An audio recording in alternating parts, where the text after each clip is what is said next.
pats kiemas ir pats žmogaus kiemo stiliaus pasirinkimas labai daug pasako apie patį žmogų, nes mes kaip ir projektuojam, tai iš pradžių jį bandom pažinti iš vidaus, apie ką jis galvoja, kokios jo gyvenimo būdas, kas jam patinka, ką jis matęs, kas jam gražu, ir tada pagal jį suprojektuojam tą aplinką.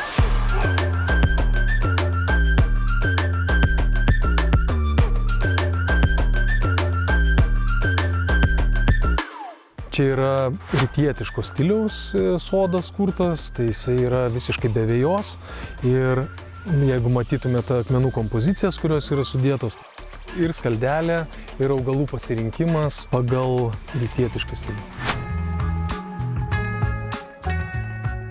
Išsiaiškinu pradžiai, kokio dydžio bus augalai sodinami toj zonoj, kur bus akmenukai pilami. Nes jeigu yra augalas pakankamai didelis, tai tikrai dažnai nerekomenduoju imti smulkaus akmenuko.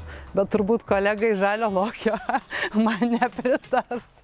Kaip sakoma, nėra taisyklių. Viskas pagal žmogų, kuris tą gėlyną kuria. Tai tiesiog žmogaus skonis, kokia spalva jam patinka, prie kokio augalo taikom. Universaliausi gal ir labiausiai prieinami kainos atžvilgių yra skandinaviška granito skalda, tai jinai yra neutrali, tai tiks prie bet kokio apželdinimo jūsų sklype, prie bet kurių augalų.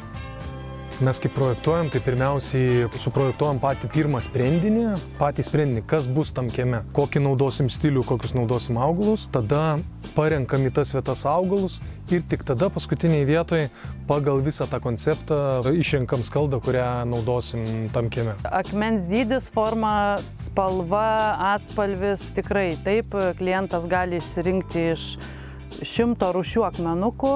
Tai tikrai kiekvienas atras ir spalvą, ir dydį, ir formą, ir tokį, kokį jisai nori matyti pas save gėlyne. Tai tikrai labai paprastas būdas atnaujinti savo gėlyną su dekoratyviniais akmenukais. Stilių yra pakankamai daug, kuriuos projektuoja Lietuvoje. Pagrinde vyraujantis toksai labai populiarus yra natūralistinis želdynas, paskui yra skandinaviškas stilius, tai jisai kuklesnis, paprastesnis, ten iš tikrųjų yra labai daug skaldos, naudojama daug riedulių, sukurtų olos tokį jausmą.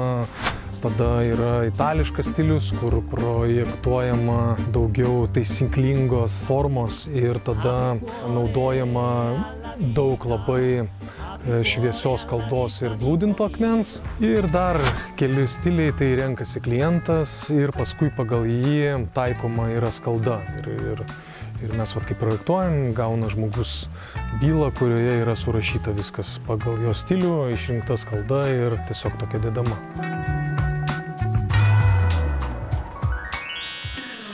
Vienas iš pagrindinių tokių klausimų, kuriuos klientai užduoda, sukūrus ten želdyną, kaip reiks prižiūrėti.